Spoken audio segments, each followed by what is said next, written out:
Welcome to SeaWorld's Orca Encounter. My name is Bella, and I'm honored to introduce you to this intriguing and majestic animal.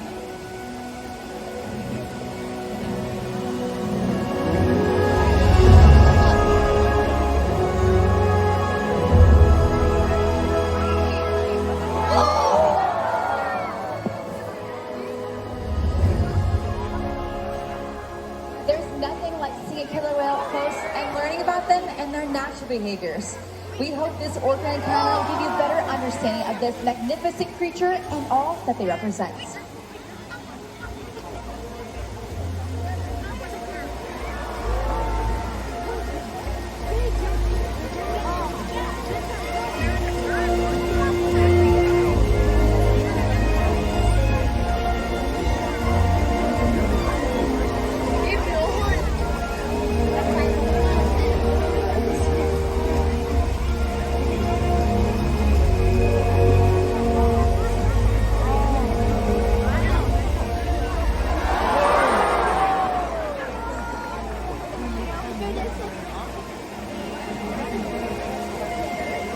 While they are found in every ocean, orcas living off the coast of Iceland are quite different than those near Costa Rica.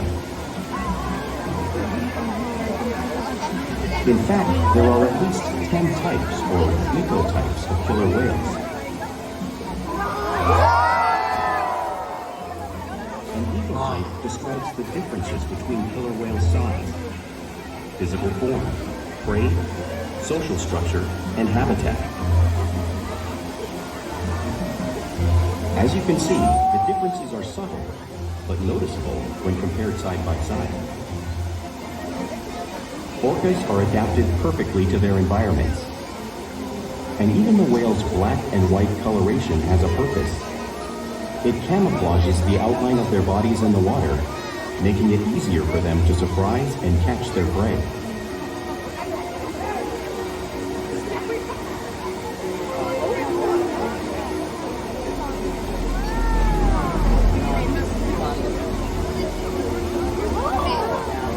When viewed from above, the black of the whale blends in with the dark depths of the ocean.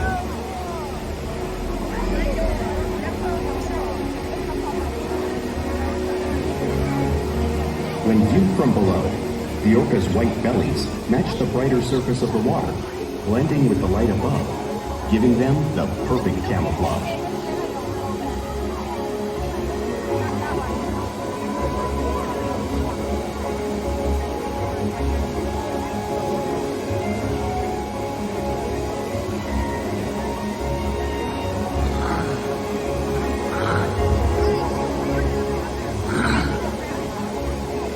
Killer whales truly are a natural wonder, and Makani and Kalia will help us show you some of their physical characteristics.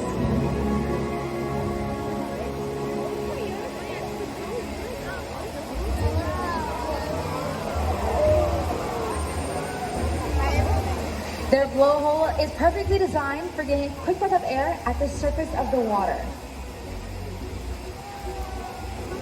Even the location of their eyes works to their advantage. It looks like they're located in that white patch, but that's a visual distraction. They're actually located in the black area in front, camouflaged from thrashing prey.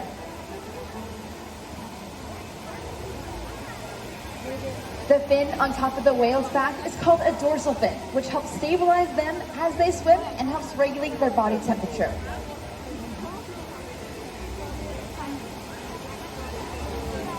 The flippers on either side of the whale's body are called pectoral flippers and are primarily used for steering and stopping. The pectoral flippers have 5 bony digits inside of them, just like the human hands.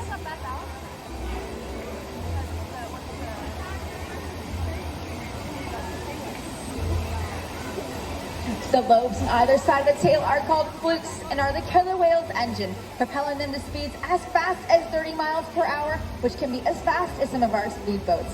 And killer whales swim the fastest and use the most power when they're propelling their nearly 10,000-pound bodies all the way up and out of the water.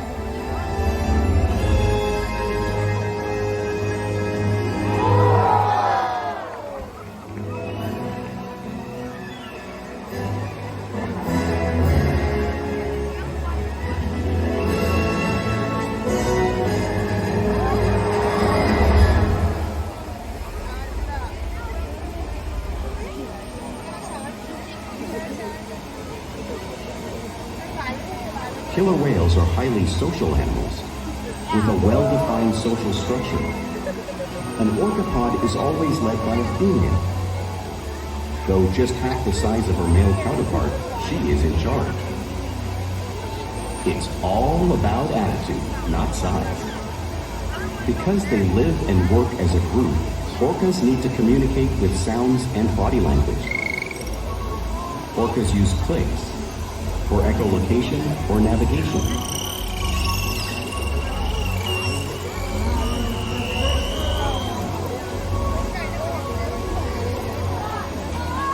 Whistles to socialize in the pod. And calls for group coordination and hunting.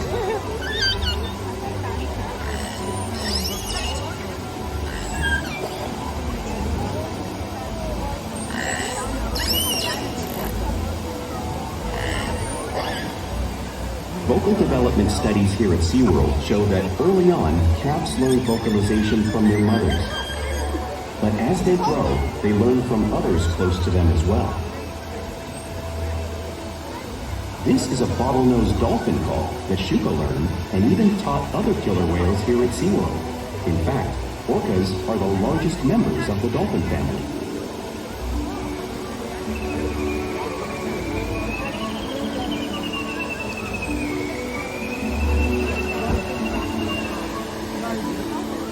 Whales here and in the wild use vocalization to communicate all the time. Like all animals, killer whales use body language as a form of communication. They'll use pectoral slaps to show dominance or to get noticed. For example, a mother may use a pectoral slap to get her calf's attention.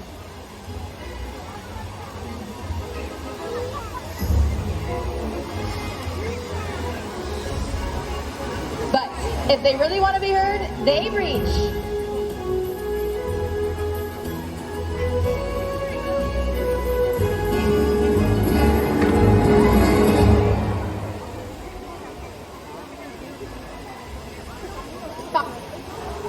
Coordinate to get a better view of their surroundings while they hunt.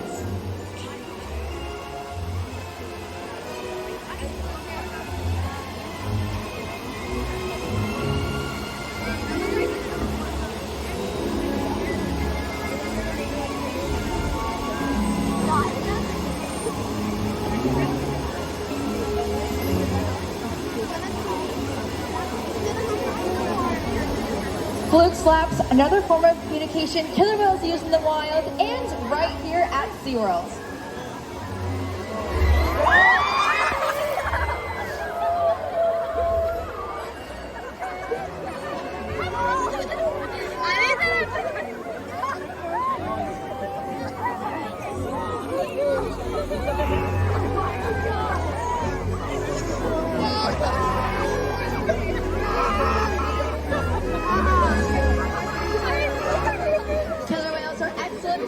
So it's no wonder they're at the top of the ocean's food chain. Oh my god. Work together to lure their young, protect their pod, and most importantly, pursue and catch their prey. Every day they cooperate to survive in the wild oceans of the world. The orca's hunting techniques are as varied as the whales themselves. Norwegian killer whales will circle herring, herding them together. The whales use sounds to coordinate with each other and to disorient the herring.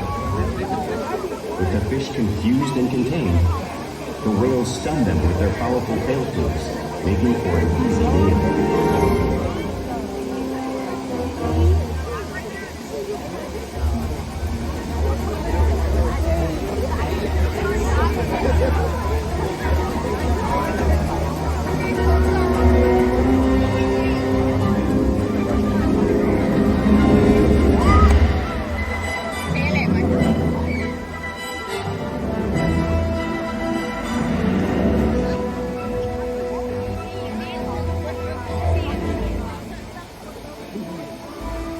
Whales in the southern hemisphere will capture lazy lands by pulling them right off the beach.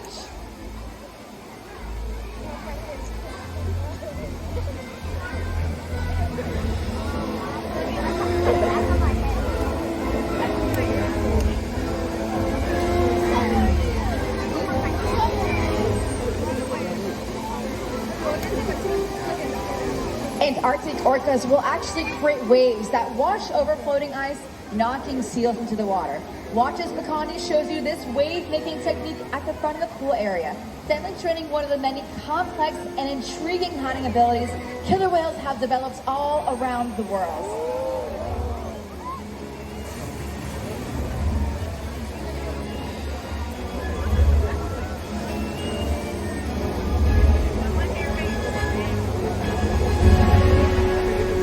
Now you may have seen these waves crashing in front of all of you. You can't truly imagine the amount of water displaced until you've experienced it firsthand. Luckily, we have a couple of guests who have volunteered for the power of the waves made by killer whales. Everyone give them a big round of applause. All right, guys, are you ready? Come on down. Sit right here and hold on tight. All right, guys, are you ready to get them wet? Are you ready to get them absolutely soaked? Alrighty guys, you have a couple of siblings, Makani and Kalia, on their way? Or maybe just Kalia. You guys will have to find out. Alrighty guys, hold on tight. You guys got a little bit. You did a great job, you guys, great job. Alright guys, give a big round of applause for our volunteers.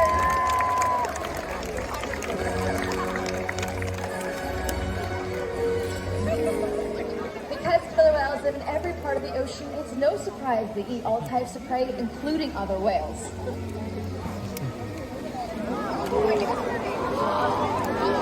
The blue whale on screen behind me is the largest animal on Earth. It is 5 times larger and 50 times heavier than a killer whale.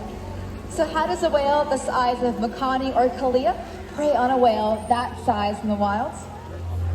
Well, it's all because killer whales are the ultimate team players.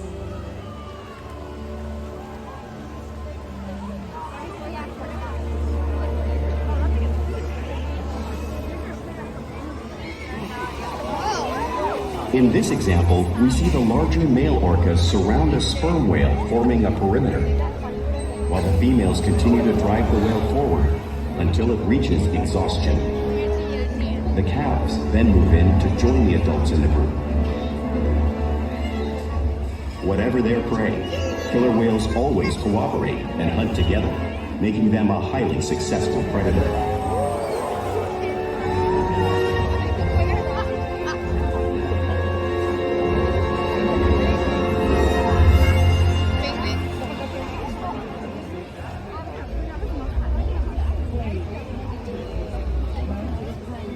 Play is an important part of everyday life for a killer whale. It's how they teach their young whales how to hunt and practice those skills as they grow.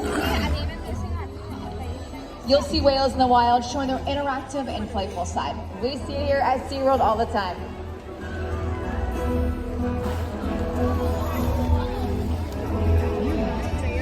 Porpoising is when a whale swims fast at the surface, breaking out of the water just briefly.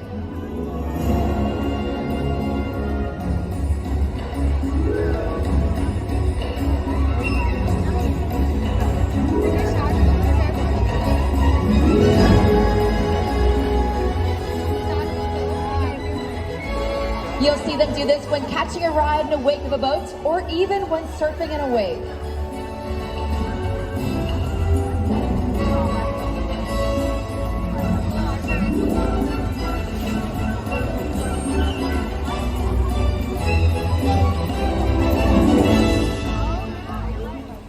Killer whales like to be touched and will rub their bellies on rocks whenever they can.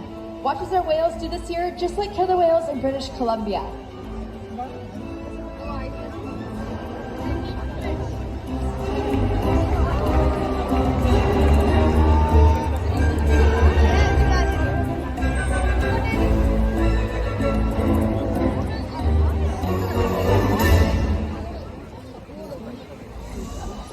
You'll see whales in the wild imitating and learning from each other. We see it here at SeaWorld all the time.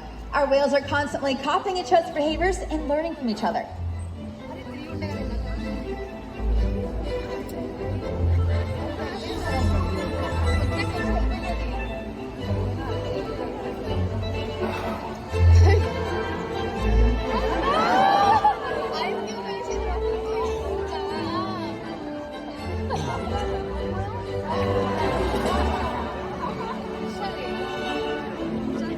Playful behavior has a purpose. A tail whip is used in hunting to stun fish, but today our whales might just be stunning all of you.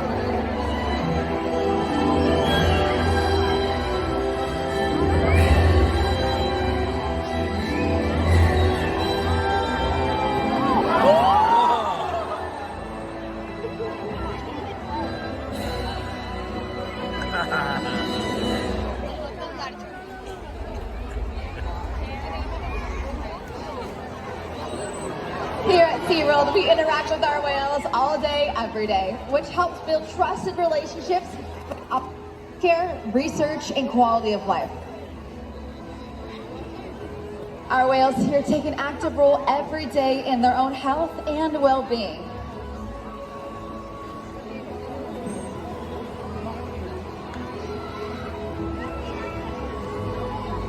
We can ask our whales to present their tail, which is useful when obtaining blood samples.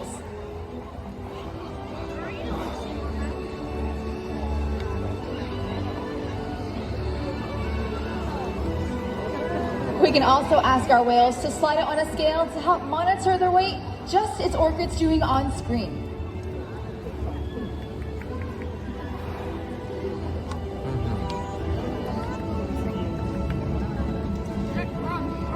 And we can even ask them for a breath sample from their blowhole because of the trusted relationships we have built together day after day right here at SeaWorld.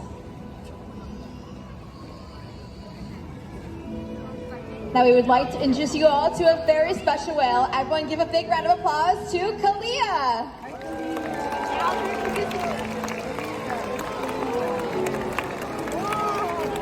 Kalia is 18 years old and is the matriarch here of our San Diego pod. Because of killer whales here like Kalia, she's been able to help her wild counterparts. Here at SeaWorld, we encourage our whales every day to learn something new to engage and stimulate their minds. Diet, exercise, and of course play help keep these whales in great shape.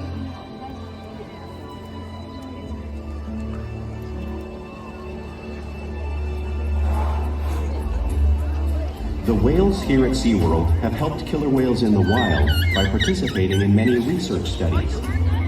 One ongoing study monitors the whale's heart rate and breathing to understand how marine noise pollution from ship engines and other sources affect wild populations.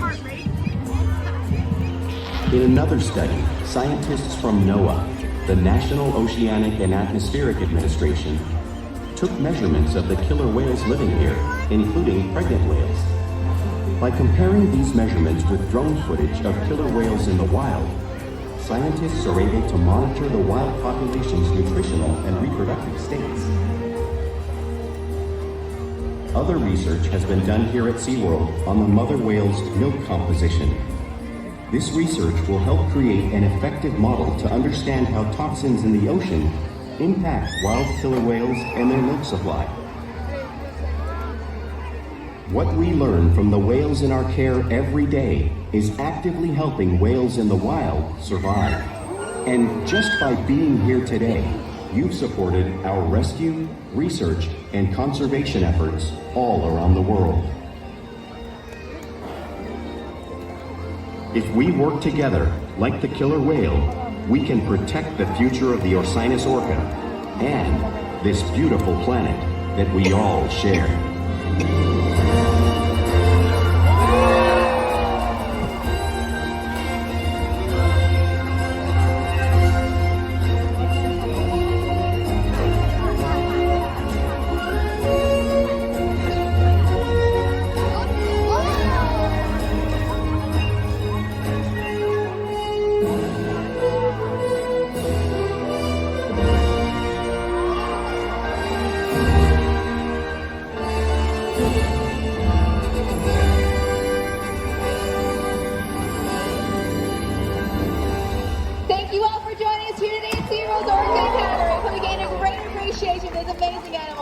Enjoy the rest of your time here at SeaWorld. Bye-bye.